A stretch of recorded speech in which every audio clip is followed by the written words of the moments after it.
Hello sister, कैसे हो आप लोग। आज की इस वीडियो में एक बार पुनः आपके सामने आपका भाई चंदन आपके लिए आया है और इसलिए आप लोग को मैं सब दिन की तरह आज भी रिक्वेस्ट करूंगा कि वीडियो को शुरू से लेकर के अंत तक देखना और जहां पर आपको जिस चीज़ों की डिमांड होगा मुझे कमेंट बॉक्स में ज़रूर बताना, ठीक है। और इस वीडियो में मैं बात करूंगा बीटीएससी एएनएम के बारे में।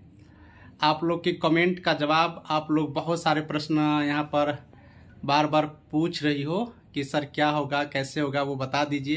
तो इस वीडियो में वो सारी बातचीत मैं करने के लिए आपके सामने आया हूँ। वीडियो को स्किप मत करना, थोड़ा थोड़ा सा करके पूरा कंप्लीट रूप से देखना, स्किप नहीं करना। बता दूँ, पटना हाईकोर्ट का आदेश आने का इंतज़ार सबके पास है और आप लोग का जो ऑर्डर है वो समय लगेगा थोड़ा दिन, कोई फिक्स डेट इसका नहीं होता है, थोड़ा सा समय लगेगा। इस मंथ में आ जाना चाहिए, उम्मीद है इस मंथ में आ जाएगा, ठीक है। अब आप लोग सोच रही होगी कि एक ही बात है सबके माइंड में कि किसके पक्ष में जाएगा। देखिए, अभी तो कहना बहुत मुश्किल है, लेकिन गवर्नमेंट हर तरह से चाह रही है, चाहे वो बिहार गवर्नमेंट हो, चाहे वो हेल्थ डिपार्टमेंट हो, बीएनआरसी हो, बीटीएससी हो, जितने भी यहाँ पर जो सरकार की तरफ से अथॉरिटी है, जो भी है, सब चाह रही है कि एग्ज़ाम के आधार पर आपकी प्रक्रिया हो। लेकिन इससे पहले यहाँ पर पटना हाई कोर्ट जो जजमेंट दिए थे वो आपको एग्ज़ाम के आधार पर नहीं, मार्क बेसिस के आधार पर करने के लिए कहा गया था, ठीक है। तो सभी स्टूडेंट का मन में यही है कि नहीं, दोबारा उसी लोगों का हो जाएगा, दोबारा उसी लोगों का हो जाएगा। अब देखिए, ऐसा नहीं है। कभी कभी ये भी होता है कि कुछ आर्टिकल आप लोग को पढ़े होंगे तो अगर याद होगा, कुछ अनुच्छेद है, जैसे कि अनुच्छेद 226, अनुच्छेद 32, ये सब क्या आने का अधिकार है। अनुच्छेद 226 जैसे कि आप पटना हाई कोर्ट में अपना मांग कर सकते हैं। आर्टिकल 32 है जिनके तहत आप सुप्रीम कोर्ट जा सकते हैं। तो उन सब अनुच्छेद जब डिटेल्स में पढ़ोगे तो सबका अधिकार होता है कि अपने ही जो आदेश पास किया हुआ रहता है उस पर वो अपना जो आदेश है उसको चेंज कर सकते हैं, ठीक है। तो ये चीज़ें हैं, वो आदेश चेंज कर भी सकते हैं, ऐसा नहीं है कि वो चेंज नहीं भी कर सकते हैं। तो अभी तो तक चेंज हुआ नहीं है, अभी तक कोई जीत गया ऐसा कुछ बात नहीं है। ये सब अगर कोई आपको बता रहे हैं तो भ्रामक स्थिति है। होगा तो नोटिस आ जाएगा ना, नोटिस जब तक नहीं आता है तब तक कैसे मानेंगे कि हो गया। अभी तो बहुत सारे कुछ बाकी थे, ये चीज़ है, ठीक है। और बात रही किसकी, तो वो आएगा जजमेंट तभी पता चलेगा। लेकिन मतलब ऐसा नहीं है कि उन्हीं का आ जाएगा, मैं ये कह रहा हूँ। और मैं ये नहीं बोल रहा हूँ कि मैं उसकी तरफ से बोल रहा हूँ कि इसका आ जाए, जिसका भी है वो जज साहब का काम है, वो आपको जवाब देंगे।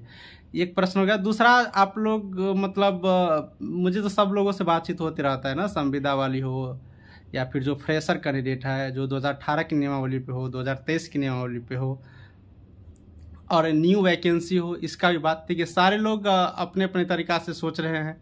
बहुत सारे, सब लोग सोचेंगे क्योंकि सबको नौकरी चाहिए तो अपना तरीक़ा से ही सोचते हैं। लेकिन अपने तरीक़ा से अगर सोचेंगे और अपने अपने मन से होने लगेगा तो 10,709 वैकेंसी है, इतना ही लोगों को नौकरी मिलेगा। ना तो 32,000 को मिलेगा, न 35,000 को मिलेगा। मिलेगा तो सिर्फ 10,709 लोगों को मिलेंगे।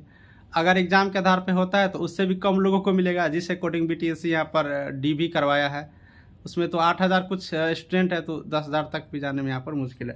तो बहुत सारे बच्चे का सोच है, जैसे कि मान लो कि 2018 नियमावली, किसी का मैं नाम नहीं ले रहा हूँ, बस सिस्टम समझो। 2018 नियमावली अगर इस आधार पे नहीं हुआ तो हम लोग सुप्रीम कोर्ट में जाएंगे।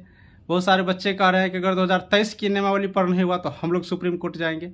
देखिए, जाने के लिए तो सब लोग स्वतंत्र है, ये तो आपका मूल अधिकार है, आप जा सकते हैं। आपको जाने का मन हो, आपके जाने का मन हो, जा सकते हो, ठीक है। ये दोनों चीज़ है। लेकिन मैं आपको यहाँ पर एक बात बताने का पूरा कोशिश कर रहा हूँ, पिछले वीडियो में भी मैंने बताया था। अगर आज आपने दैनिक जागरण पेपर नहीं पढ़ा, संभवतः सारे पेपर में दिया होगा, मैं तो दैनिक जागरण पेपर पढ़ा हूँ, पटना प्रकाशन का, ऊपर में ही पेज में देख लेना। कोलकाता हाईकोर्ट का जो आदेश आया हुआ है उसमें स्पष्ट लिखा है कि 23,000 कुछ स्टूडेंट जो शिक्षक हैं उन लोगों को नौकरी हो गया था, पेमेंट भी ले लिया था, उसके बाद उस प्रक्रिया को रद्द कर दिया गया। अब जितना पेमेंट लिया हुआ है सब पेमेंट को वापस करने का हाईकोर्ट यहाँ पर आदेश दे दिया। तो देखिए नियम होता है, सिस्टम होता है। अगर आप नौकरी में चले भी जाते हैं, कोई भी किसी भी तरीक़ा से, अगर वो कोर्ट में मामला चला गया और उस मामला में जो भी निष्पक्ष बात होगा, जो भी निष्पक्ष जिनकी भी सच्चाई होगी, जो भी जीत होगा, उसको फॉलो करना ही करना है। चाहे आप नौकरी कर लिए हो, पेमेंट ले लिए हो, 2 साल बचा भी रहेगा नौकरी का, उस स्थिति में अगर आपका जजमेंट आ गया और उस जजमेंट में जो लिखा रहेगा उसका पालन करना होता है। ये होता है कोर्ट, ये होता है उच्च न्यायालय, ये होता है सुप्रीम कोर्ट।